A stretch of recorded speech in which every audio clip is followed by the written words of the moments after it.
Sounds good. So I'll start with who I am. My name's Daniel. I'm a professional firefighter in Northern Virginia.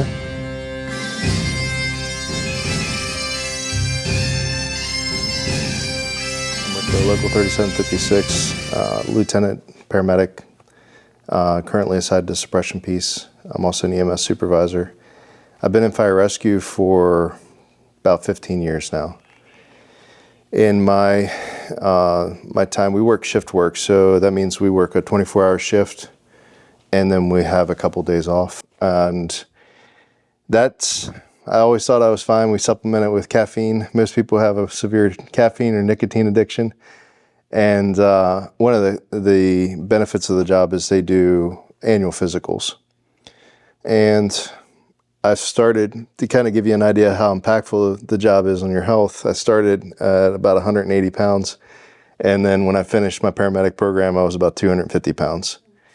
The department I work for now is very much into health.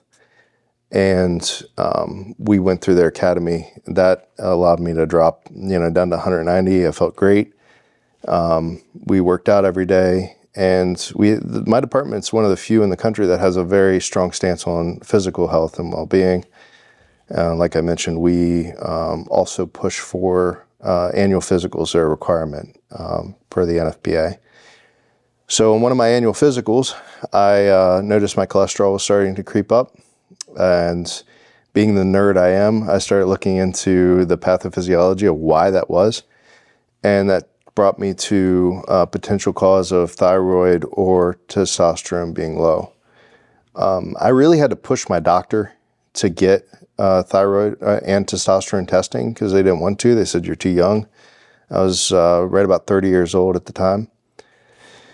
To give you a background of my personal life on that point, I had a couple kids, and I was, just to maintain a level of function, I was drinking probably 40 to 60 ounces of coffee in the morning, followed up by some energy drinks just to function throughout the day.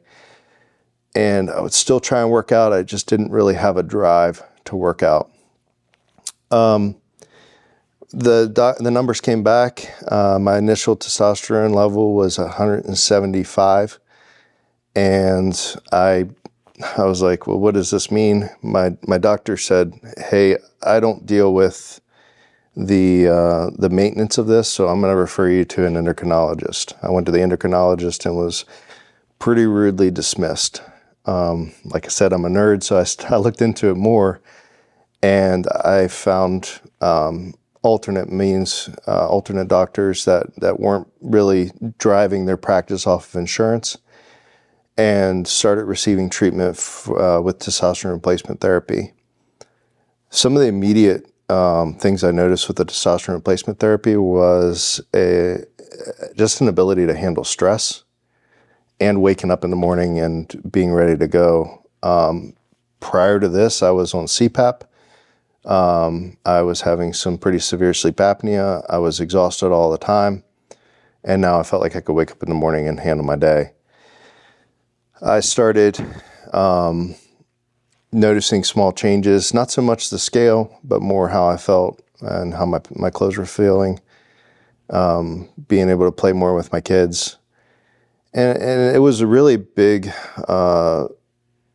stress for me because I was trying to figure out,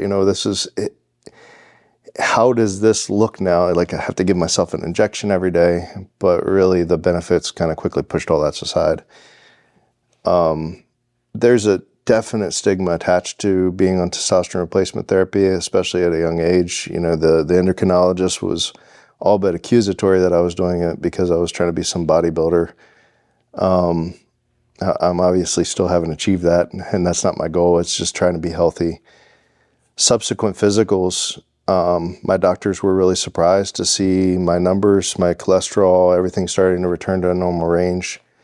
And they were asking me what it was I doing. And I was very open about the testosterone replacement therapy that I was on. And I've been able to share with a bunch of other people in my field who also seem like this has been a chronic issue for them. There's some research out there that associates the disrupted circadian rhythm that is inherent to our job as being a large contributing factor to testosterone deficit, as in addition to the stress of our job. And, going from zero to putting out a fire, rescuing somebody, or cutting a car apart, or helping somebody in a heart attack, or with a heart attack. The reason I came to Kairos was it was local. The providers were highly recommended as, really looking to get me feeling in a better, get me to look, how do I want to say this? The providers at Kairos are more worried about how I feel and less about the numbers associated with how I'm feeling. It's that kind of individualized care that makes it worth it. And really, it's not even a second thought of going through an insurance-based practice. What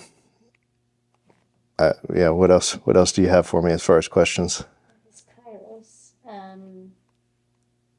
has it impacted any of your relationships, personal or professional? Not that I'm going to share on camera. Was there fear before starting it? Did you have any fears that others might be having? Some of my initial thoughts with the testosterone replacement therapy was, I felt fine, right? Like I was managing. I didn't know really how I would feel different. The initial fear of like having to be tethered to medication was definitely something I had to think through and get over. But really, I was supplementing for a deficiency in my own body, and it was a chronic deficiency that when that was resolved, it kind of resolved those fears as well. Now, routes that you've taken it, you were initially doing sub-Q and now you're doing intramuscular? Yeah, so I've actually done the gel. I've done sub-Q, and I've done intramuscular. I've also worked on different schedules, and I think the multiple times a week muscular injection seems to be working the best for me. Great.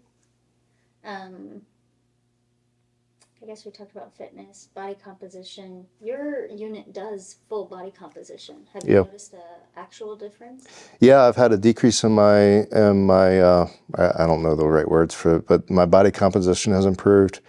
I noticed that I've the biggest change with body composition and post-testosterone or current testosterone treatment has been a desire to actually want to lift weights. I really felt like, I was going to go work out, I was going to do the thing, but it was more of a religious practice than it was a desire to want to go lift weights. And since I started taking testosterone therapy, I've actually felt a drive to pick up heavy things. And that's great because my job depends on a variety of skills and kind of being that conditional athlete.